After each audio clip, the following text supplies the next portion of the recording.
2026 marquera-t-elle la fin des mollahs en Iran? La prudence reste de mise, mais une chose est sûre, le régime vacille depuis 13 jours et plus encore ces dernières heures. Manifestation sans précédent hier soir à Téhéran, la capitale, et dans d'autres grandes villes du pays. Drapeaux brûlés, statues déboulonnées.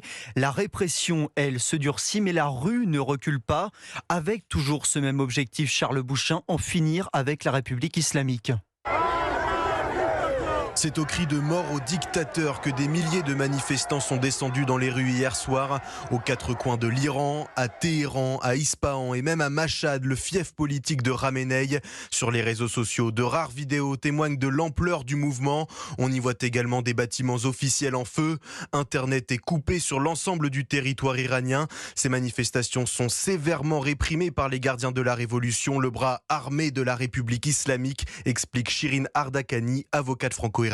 Pas de quartier avec les émeutiers. Donc si pas de quartier, coupure d'Internet, en langage clair de dictateur, ça veut dire il va y avoir un bain de sang ou en tout cas, il va y avoir évidemment des tirs sur la foule. Pas de bilan officiel pour l'instant, mais certaines sources parlent de centaines de morts depuis le début de ces manifestations il y a 13 jours. Un mouvement à l'origine contre la vie chère et l'inflation, mais qui a vite débordé sur le terrain politique. Les manifestants demandent maintenant le départ des mollahs et appellent à la démocratie. Charles Bouchin, épreuve